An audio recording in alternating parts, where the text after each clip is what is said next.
और जब मैंने वहाँ के लोगों से बात की तो मुझे ये दिल तोड़ देने वाली सच्चाई पता चली कि बचा लिए जाना तो बस उनकी जंग की शुरुआत होती है।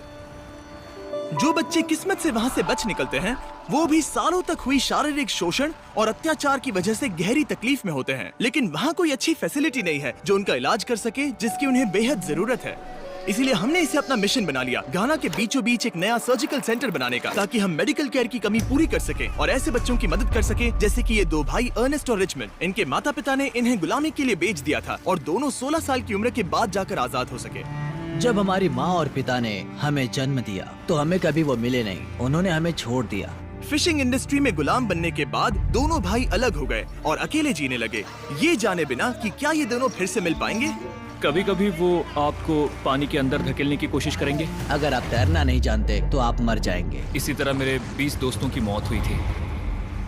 लेकिन किस्मत से इन दोनों भाइयों को घाना मेक अ डिफरेंस फाउंडेशन ने बचा लिया, जिसे GMAD भी कहा जाता है, एक ऐसी ऑर्गेनाइजेशन जो घाना में चाइल्ड स्लेवरी के खिलाफ है।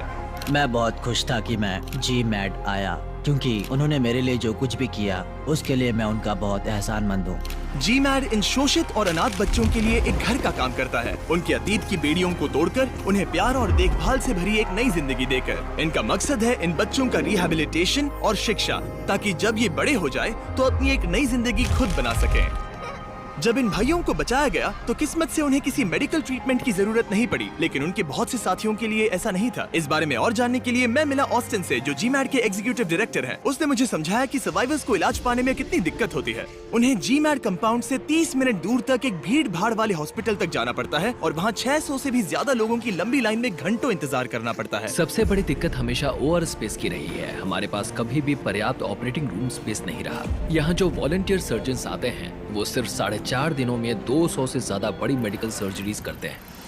पूरे दिन लाइन में खड़े होकर भी जब लोगों को उनका इलाज नहीं मिल पा रहा था तो हमने तुरंत GMAD कंपाउंड में एक नया सर्जिकल सेंटर बनवाने का काम शुरू कर दिया।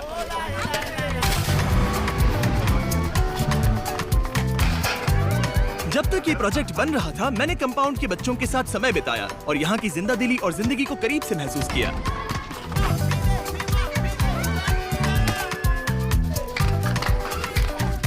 मैं बहुत खुश हूँ कि मैं मिस्टर बीस्ट से मिला। मैं पहले सदमे में था, मगर ये तो सच में सेलिब्रिटी हैं। जो बच्चे घाना मेक अ डिफरेंस फाउंडेशन में आते हैं वो अपनी कहानी खुद जीते हैं और ये बहुत पावरफुल है, क्योंकि उन्होंने जो झेला और